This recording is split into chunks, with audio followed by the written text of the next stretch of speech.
Hello everyone, I'm Avinash and I'm sitting with Dr. Srishti Tiwari. She is a MBBS graduate plus now currently she's pursuing for, she's preparing for MD. She's a bit worried because she is appearing for the MD exam which is preponed. But I'm actually happy कि वो हमारे इस podcast पे आ रहे हैं because काफ़ी सारे students के क्वेश्चन थे MBBS रिलेटेड काफ़ी सारे क्वेश्चंस मेरे हाथ में भी अभी हैं तो she is going to answer them. So first of all Srishti give us your introduction, आपने क्या किया है and something like that.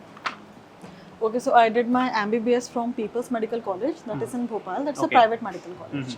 I have a degree that is affiliated to Barkatullah University. Okay. So my degree is government degree. And after completing my MBBS, I was on break for some personal reason. Okay. After which I started working. So I have worked in Cardio, Thoracic and Vascular Surgery Department, that is CTVS, Okay. in Bhopal Memorial Hospital. Okay. After that, I again took a break, prepared for PG entrance examination, and then again joined the private hospital. So, but I have continued working in the same field or department that is related to cardiology or heart. Okay. So before we started the podcast, like Srishti was mentioning, मैंने question पूछा था कि like why the terms are so complicated. So please let us know कि like जो इतने terms होते हैं like cardio और ये सारी चीज़ें, why we don't say that you are a heart specialist, why we say you are a cardiologist.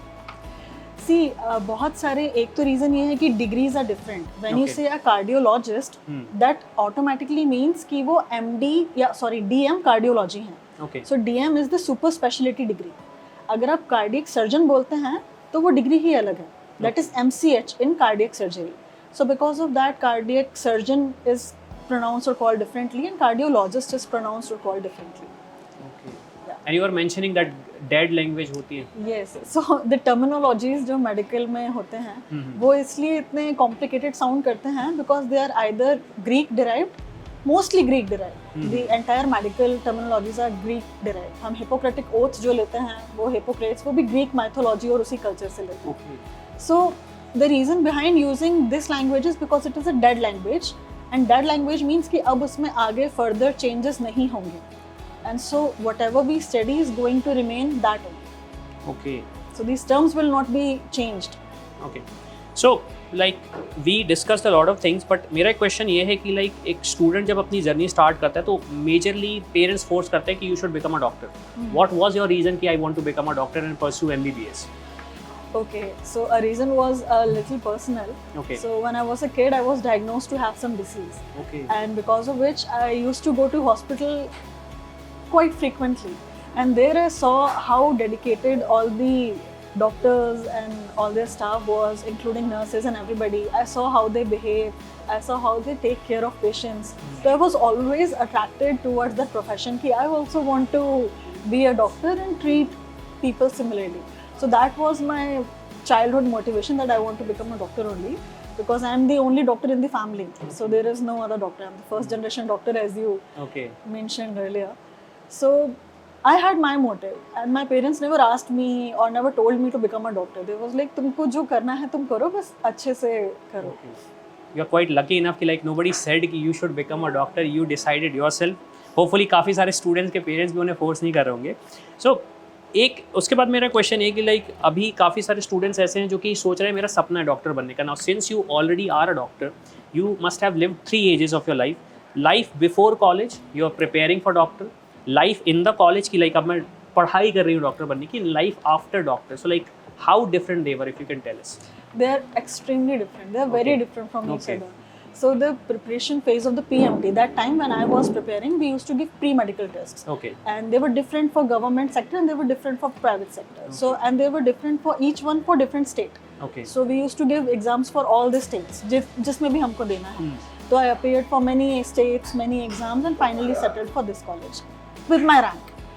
So ये जो प्रिपरेशन वाला फेज था, इसमें सबसे ज़्यादा डिफ़िकल्टी ये होता था चूज़ करने में कि मुझे BDS मिल रहा है तो वो लेना है, या MBBS मिल रहा है MBBS लेना है, और कुछ और भी नर्सिंग के ब्रांचेस भी होते हैं, BHMS और BAMS भी होता है. So it was tricky to finalise this one thing, not depending on the rank and score. कि रैंक एंड स्कोर अगर आपका आगे पीछे भी है, but 5 years down the line when you will have a degree in your hand, so every degree has some different role. They are not the same according Okay. to me, I would Okay. say. BHMS is different, BAMS is different, MBBS is different and BDS is different. Okay.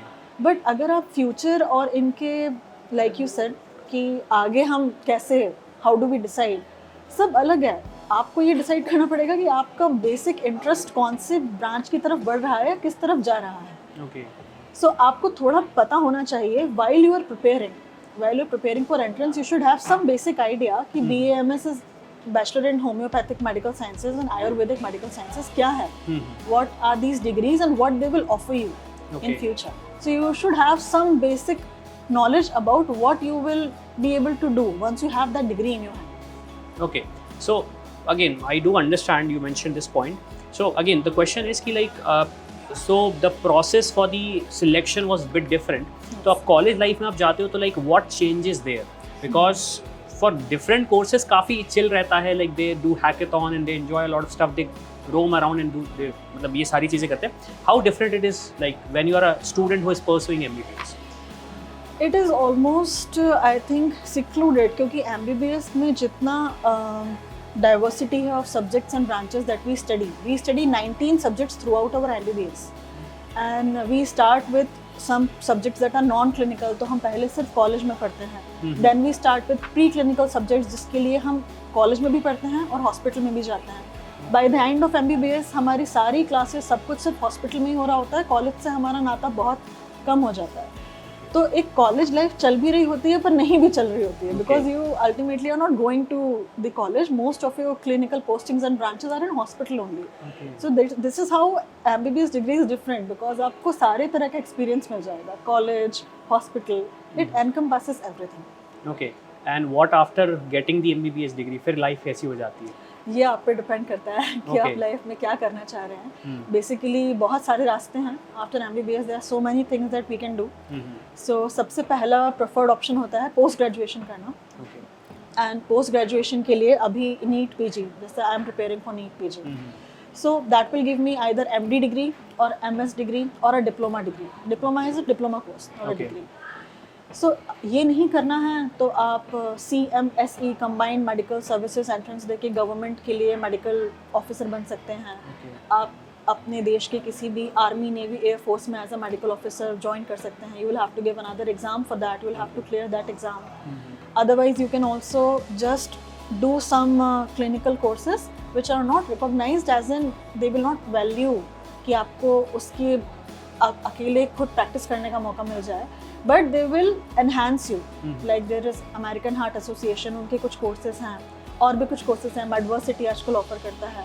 तो ये छोटे छोटे courses करके आप एक hospital join करके अपना job profile भी बिल्ड कर सकते हैं. You can start working. Okay. So अब मेरा एक क्वेश्चन ये है आपसे कि like since you pursued your MBBS from a private institution, and काफ़ी सारे स्टूडेंट्स को साथ मतलब मैं इंटरेक्ट करता हूँ स्टूडेंट्स से, तो काफ़ी सारे स्टूडेंट्स को ये लगता है कि अगर मैंने गवर्नमेंट इंस्टीट्यूशन से नहीं किया so that is technically worthless. So first of all is it, secondly difference क्या आ जाता है, like what is the difference between a private MBBS college and a government MBBS college apart from fees? Okay, so apart from ease, first, is it worth it? It is absolutely worth it. Okay. देखिए, आप एक बार जब MBBS में घुसते हैं तो आपके जितने सब्जेक्ट्स हैं, जितने क्लिनिकल पोस्टिंग्स हैं, they are going to be the same. ठीक है, आप जिस कॉलेज में गए हैं उस कॉलेज में भी वही पढ़ाया जाएगा, वही ब्रांचेस होंगे, वही सब्जेक्ट होंगे. जो वेरिएबिलिटी आती है दैट इज़ ऑन एक्सपोजर. सो जो गवर्नमेंट कॉलेजेस होते हैं उनमें आपको पेशेंट एक्सपोजर थोड़ा ज़्यादा मिलता है because of the crowd, the number of patients. And in private patient exposure आपको थोड़ा कंपैरेटिवली कम मिलेगा, but that is now changing a lot. आजकल प्राइवेट इंस्टीट्यूट्स में भी पेशेंट्स इतने ज़्यादा आते हैं बिकॉज उनने सब्सिडाइज रेट्स पे and the consultation fees and everything is nominal, almost like government only.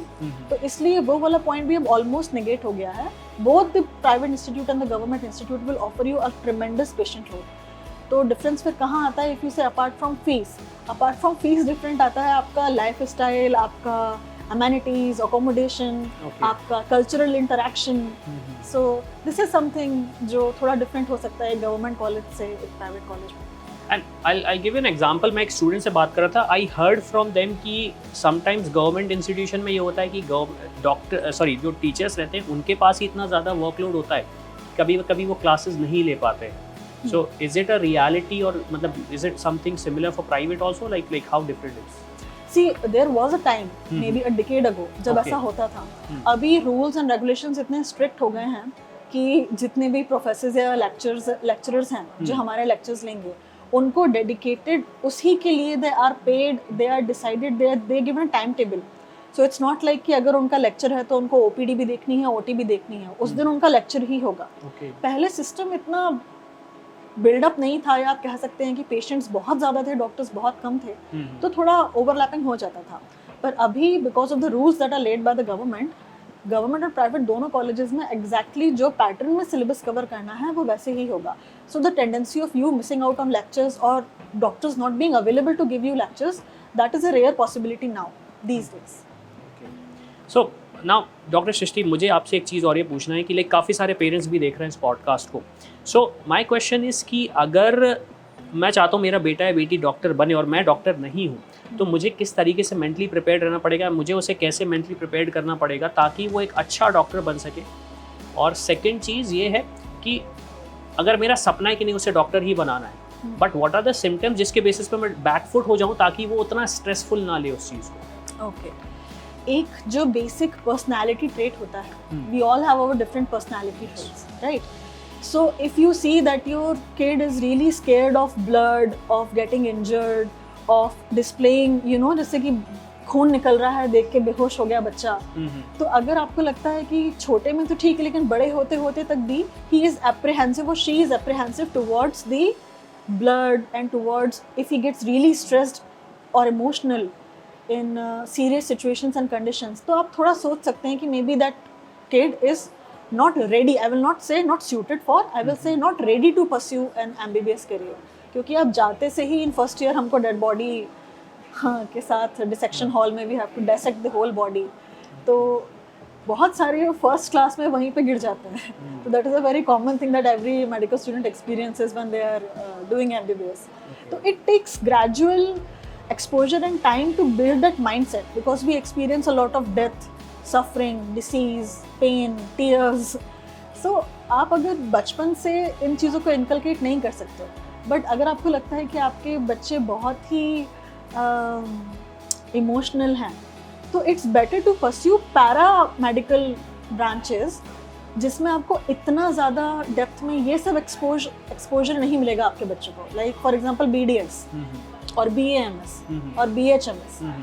In cases में भी आपको क्लिनिकल एक्सपोजर मिलेगा, आप पेशेंट्स देखोगे, आप लैब में काम करोगे, लेकिन आपके बच्चे एकदम ऐसा नहीं होगा कि वो ज़िंदगी और मौत के बीच में खड़े होकर वो कर रहे हैं. तो I think that should be something that you should have in mind. इस बेसिस पे या कभी बच्चों को आई डोंट थिंक कि डिस्क्रिमिनेट करना चाहिए कि तुम्हारे बस का नहीं है, बिकॉज ऐसे बहुत सारे मेरे भी कॉलीग्स थे जो स्टार्टिंग में they were very apprehensive, but by the end of 5 years they are now doctors with full colours. Okay, so you mention a very good point कि हम ऑल्टरनेटिव करियर ऑप्शंस देख सकते हैं. सो यू डिड मेंशन कि government sector पे जाया जा सकता है, यू डिड मेंशन कि हम आर्मी को सर्व कर सकते हैं. सो ये जो कोर्सेज है लाइक लेट्स से BDS की अगर मैं बात करूँ तो इंडिया में एक्चुअली क्या होता है, कट ऑफ थोड़ा हाई जाता है. सो यूजुअली क्या होता है in India, there is a saying कि अगर MBBS नहीं तो तुम डॉक्टर नहीं. So first of all is it a reality, और जैसे कि जो अदर कोर्सेज हैं क्या उनकी एक्चुअली में ये वर्थ है जिसमें मतलब एक बच्चा अपना करियर बना सकता है या फिर करियर परस्यू कर सकता है? देखिए, करियर बिल्कुल परस्यू कर सकते हैं. जब वेटेज की बारी आएगी और पेशेंट लोड की बारी आएगी तो डेफिनेटली MD, MS, DM ये doctors will always be saturated with patients. Okay, इनके लिए एक path already paved and decided है. Once they complete MBBS that is the path to go. आप अल्टरनेटिव ब्रांचेस जब चूज करते हैं, आई थिंक आपको एक लग्जरी है कि आप उसमें ज़्यादा आगे बढ़ सकते हैं if you put in the required amount of effort and time. आप वो अगर करें तो आप उन ब्रांचेस में भी बहुत आगे बढ़ सकते हैं. फॉर एग्जांपल BDS पहले एक ऐसी ब्रांच होती थी कि MBBS और BDS अलग अलग माना जाता था. BDS भी डॉक्टर हैं, हम भी डॉक्टर हैं. The thing is these days they are doing and performing so many complex surgeries that we call upon them, not we as in the fraternity call upon them to perform those surgeries जिसमें उनको महारत हासिल है. तो अगर आप अपनी branch में बहुत अच्छा परफॉर्म करें तो आप you will be incomparable and you will be an asset to the entire community and fraternity. Okay, now you completed your MBBS, फिर आपने बोला कि आपने वर्क किया, मतलब around 3 years of work experience you have, and then you decided कि you want to go for PG. So I want to understand one thing कि like what is the ideal time जिसमें एक student को PG करना चाहिए? Because usually क्या होता है, which I've seen, स्टूडेंट अपनी एमबीबीएस की एजुकेशन के टाइम पे पीजी की प्रिपरेशन करते हैं, so it becomes more stressful because आपको एमबीबीएस की भी पढ़ाई करनी है, फिर now you have to prepare for PG also, so like what is the ideal time? See, the ideal time is when you think you are ready to give up the 18 subjects and stick to one subject that you want to do PG in. Many of the students start following that path कि सब लोग PG का preparation कर रहे हैं second year से, first year में नहीं करते हैं, सेकेंड ईयर से, तो हम भी करेंगे, एंड वो लग जाते हैं पढ़ाई में, and they give expensive coaching fees, tuition fees, everything. But actually में जब तक आप 4 इयर्स का कॉलेज ख़त्म करते हैं और जब आप इंटर्नशिप में आते हैं, इंटर्नशिप में आपकी हर डिपार्टमेंट में पोस्टिंग्स लगती हैं, उसमें आपको कोर एक्सपीरियंस मिलता है उस फील्ड का, well you are posted in that department. I think by the time you complete your internship आपको समझ में आता है कि कौन से डिपार्टमेंट में काम करना क्या है या कैसे करते हैं. मुझे ये क्लियरिटी तभी मिली थी जब मैंने अपना इंटर्नशिप ऑलमोस्ट कंप्लीट कर लिया था कि what I want to choose, because there are 19 branches for me to choose from, more branches, 22 branches now. Okay. So I think that should be the deciding factor and not following the trade कि सब लोग second year से पढ़ रहे हैं तो हम भी, because you need to give up on all the other branches and choose one. Exactly. So that clarity I think automatically comes while you are doing internship or once you have completed internship, because you have exposure of all the fields that you will be posted in. So you're basically saying कि पहले MBBS करो, अपने आपको उस चीज़ में थोड़ा सा अच्छे से knowledge low, Yes. then go for the internship and then make a decision because you will be more capable of taking the decision. Yes, but that is what I think. Okay. सारे बच्चे आजकल यही करते हैं, because I have been like working for 3 years. मेरा gap period भी 3 years था, तो it's been 6 years. एक बैच आके भी निकल चुका है. If I compare myself to them, जो अभी PG की प्रिपरेशन कर रहे होंगे, तो आप ज़रूर कोचिंग भी करिए, पढ़िए, बट वो स्ट्रेस अपने ऊपर मत लीजिए. बस आप बिल्कुल कोचिंग भी करिए, that will give you idea. But the core idea you will get only after completing internship कि आप कौन से ब्रांच में बिल्कुल नहीं जाना चाहते हैं और किस में आपका सच में बहुत इंटरेस्ट है. बिकॉज आई रियलाइज मुझे कौन सी ब्रांचेस में इंटरेस्ट है after completing my internship. Okay, now एक और क्वेश्चन आता है कि लाइक पीजी फ्रॉम यूएस और PG from UK, so what do you say about it कि हम MBBS इंडिया से करके फिर like should we shift to US UK, like what is that career option, is it worthwhile? This is a very personal choice, I would say.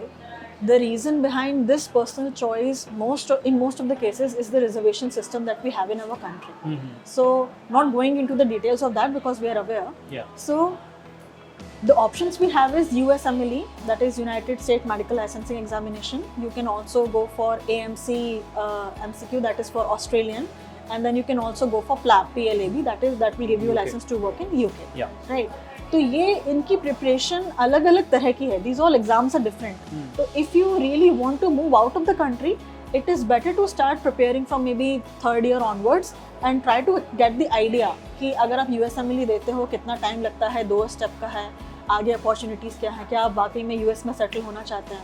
अगर आप PLAB देते हो उसके लिए आपको पहले एक्सपीरियंस गेन करके फिर प्लैब देना पड़ेगा. Pros and cons, see there pros and cons of everything. यहाँ का मेडिकल सिस्टम फॉरेन के मेडिकल सिस्टम से बहुत अलग है. Some of the subjects are also completely different, which we study, which they do not study. You will have to study something extra, some more thing, especially the medical legal aspects and many other things, community medicine. These are all overlapping subjects. You cannot study these and apply there. You will have to study again there because they are confined to their region. Okay. तो आपको और पढ़ना पड़ेगा. What I mean to say is कि वो preparation आपके MD या MS की preparation से अलग होगी. तो if you are okay with that, if you really want to move out of the country as a personal choice, then you should, because opportunities there are good. And of course there are pros and cons like everything has. Okay, fine.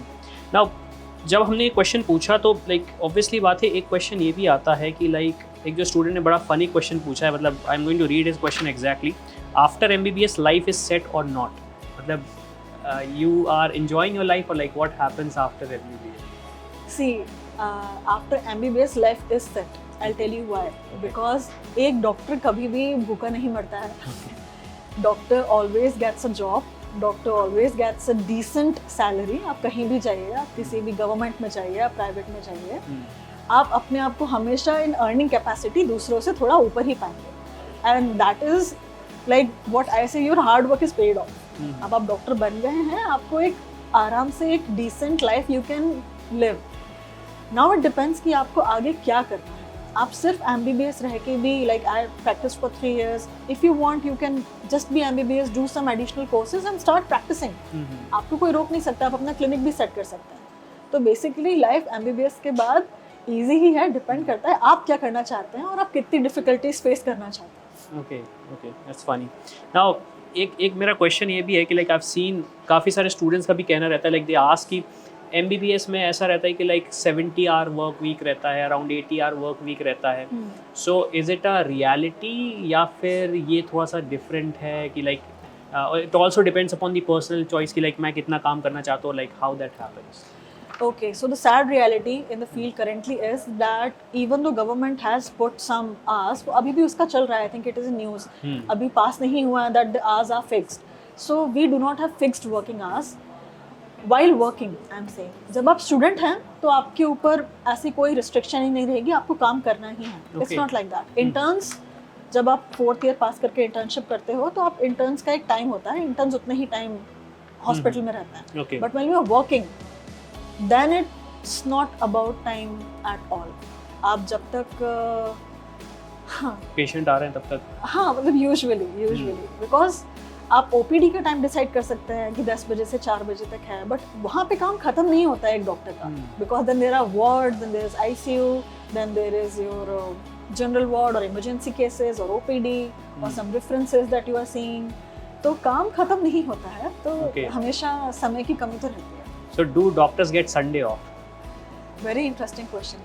On a senior post, you will get a Sunday off. For somebody like a junior doctor like me, we do not get any Sundays off. We So- only get the off when we have completed the night shift and we are back home. So since we have been working the entire night, so we will be able to relax for a few hours before going to the hospital again. Okay. Some leave days are given, but we have to first get them approved from our seniors कि Okay. हमको ये छुट्टी चाहिए है, हम ले सकते हैं क्या? Then you can take the leave. So how does taking sick leave works in a like organization, because they are also doctor, you are also doctor? Yeah, it's very funny. I mean, there have been many times when I was sick, but I was still in hospital. मैं एक bed पे थी, and my staff was coming to me and like कि ma'am वो उसी बिस्तर पे ma'am भी हैं, तो Okay. कि आप अगर बीमार हो तो यहीं पे एडमिट हो जाइए. Okay. Funny. But this is a funny thing. अगर आप ज़्यादा सीरियस हैं तो you will get a leave from work. Okay. Okay. Now coming back to the perspective, like MBBS आपने private institution से किया, अब काफ़ी सारे parents cannot afford that kind of fees. So what they do, they say कि हम अपने बच्चों को बाहर भेज देते हैं, like there is option of Russia going, like they can go to Russia, Nepal, Bangladesh, Kazakhstan, like US, UK is a different option, but these are few countries which are more affordable comparatively. So do you feel like that is a good option, like वहाँ पे भी वैसे ही education मिलता है, like maybe if you have friends, maybe you Yeah. can share their perspective. Okay. So personally, I do not suggest that option. Okay. And my reasons for that will be कि see when it comes to the financial reasons, आप हमेशा loan ले सकते हैं. Like I completed my MBBS over an education loan. So the education loans are easily and readily available for your education. Okay. Government भी बहुत सारे दिए हुए हैं, subsidies, not subsidies, I think some relaxations are there. Okay. And that is better than going to foreign countries. Why? Because अगर आप यहाँ से रह के MBBS करेंगे, भले ही आपने फीस के लिए एजुकेशन लोन लिया, बट आपको एक अभी नेक्स्ट आ जाएगा तो अलग बात है, बट अभी तक तो यही था कि once you are done with your MBBS, you do not need to give another exam or something that will make you eligible to practise. जबकि अगर आप यूक्रेन, रशिया या कुछ कंट्रीज जो बाहर की हैं, उनसे अगर आप MBBS करके आएंगे तो पहले आपको FMGE एग्जाम क्लियर करना पड़ेगा, foreign medical graduate examination. Once you clear that examination, then you will be eligible to practice, and for that matter do internship then practice. Okay. So it makes a system a bit more complicated, I would say. तो सिर्फ financial reason नहीं होना चाहिए decide करने के लिए that you want to move out of the country. But some countries are there जिनके लिए ये exam देना necessary नहीं है, like Australia, Canada.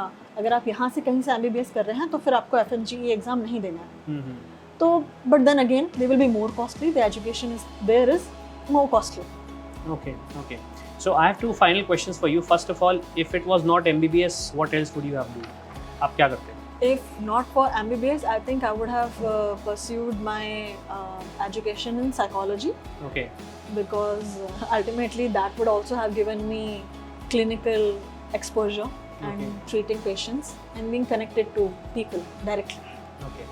Second question is कि जो स्टूडेंट्स अभी प्रिपेयर कर रहे हैं डॉक्टर बनने के लिए, so what advice would you give to people who are going to appear for NEET 2024 which is on 5th of May? Secondly, जो फर्स्ट जनरेशन डॉक्टर्स रहेंगे उनको आप क्या ऐसी चीज़ बताना चाहोगे जो उनको पहले से पता हो, ताकि इट इज़ लाइक उन्हें हाँ पता हो कि हाँ ठीक है, I was aware of it कि ऐसा होता है.